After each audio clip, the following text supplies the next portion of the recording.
Donc série d'images ici que j'ouvre.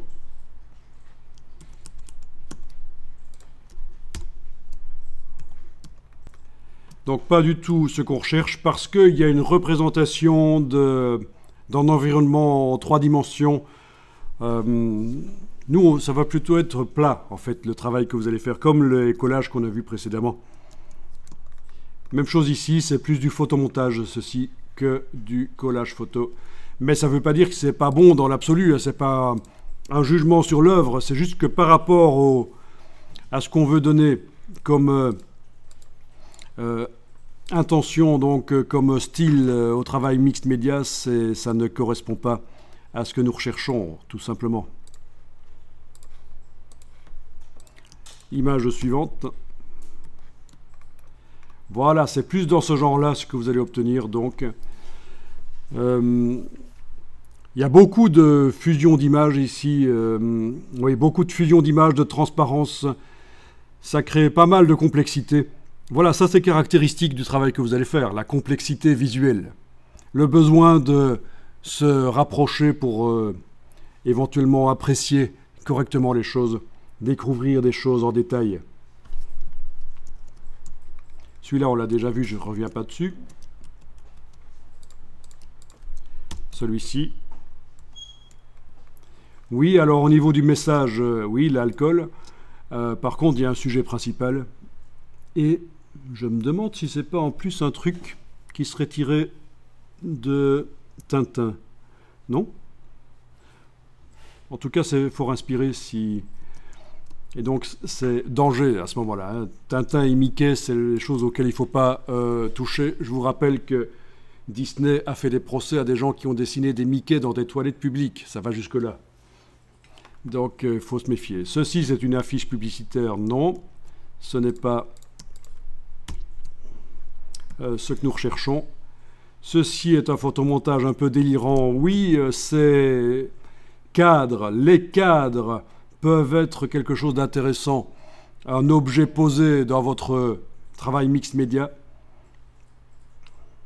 Mais bien sûr, ici, il n'y a pas assez de diversité au niveau des médias, des sources différentes. Pas de dessin, pas de coupure de presse, pas de photos noir et blanc, pas différentes choses, des taches de peinture, enfin, tout ce que vous pourriez imaginer sur un travail mixte média. Mais par contre, je vais quand même peut-être le garder pour l'idée des cadres, parce que c'est la première fois que je vois ça, et ça peut être un élément graphique intéressant dans un travail. Je passe au suivant. Non, moins intéressant, puisqu'il y a un sujet principal, mais le texte, oui, le texte comme ça peut être intéressant. Les découpages de mots comme ça, virtuels dans Photoshop, pourquoi pas. Donc ce que je vais retenir de ce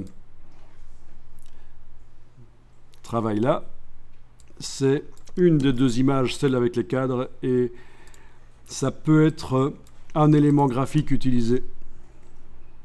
Voilà. Ok, donc on va essayer d'obtenir le lien direct. Voilà. Donc, ce qui est intéressant dans cette image, c'est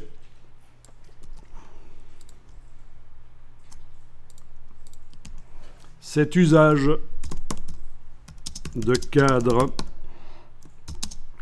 C'est un effet graphique qui fait partie de la panoplie d'effets qu'on peut utiliser dans un travail mixte média.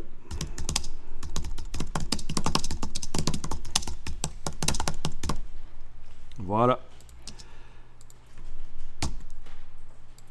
Bien sûr, uniquement ça, non. Mais ça peut faire partie de ce qu'on trouve dans votre travail. Donc, je vais passer aux 2 images suivantes, Scrapbook.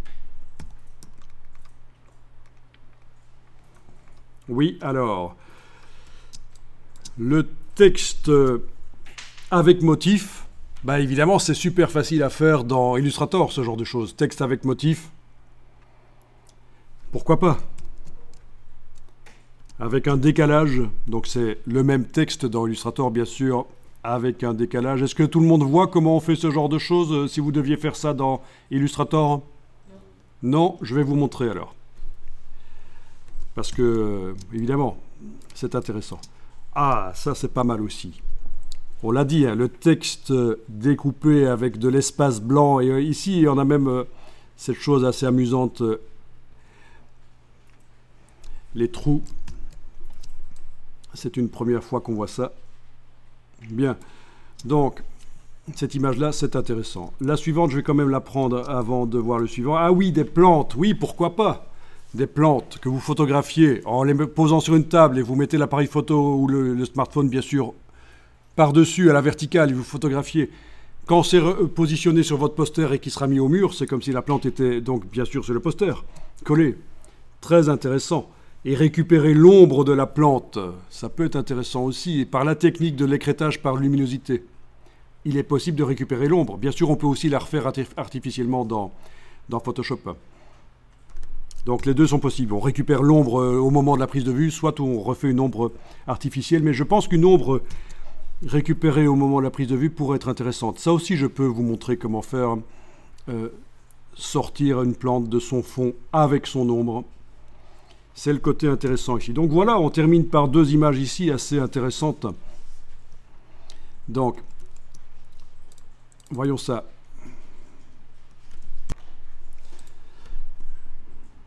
Donc, ce qui est intéressant ici, c'est l'utilisation de plantes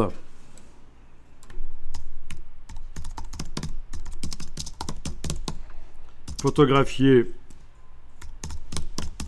à plat, donc sur une table avec l'appareil photo à la verticale. Verticale sur un fond blanc. Voilà.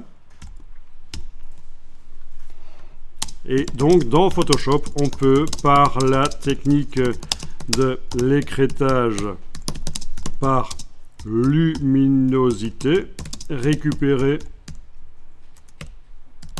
la plante sans son ombre, recréer une ombre dans Photoshop ou récupérer la plante avec son ombre. Les deux sont possibles. Donc c'est ce qui est intéressant dans ce travail-là.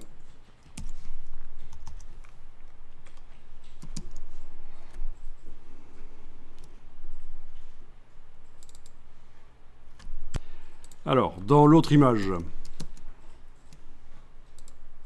qui est donc là. Dans cette image-là, ce qui est intéressant, c'est le texte avec un motif sur lui et un effet de décalage. Donc c'est très facilement réalisable dans Illustrator.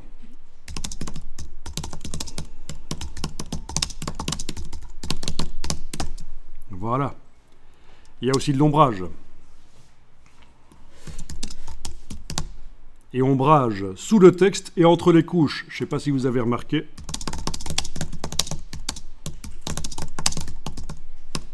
Entre les couches de texte. Et différents niveaux. Si on va revoir l'image là, on a de l'ombrage. Mais évidemment, vu que c'est une vraie photo, c'est facile. On a l'ombrage sous le texte, mais encore pas tellement.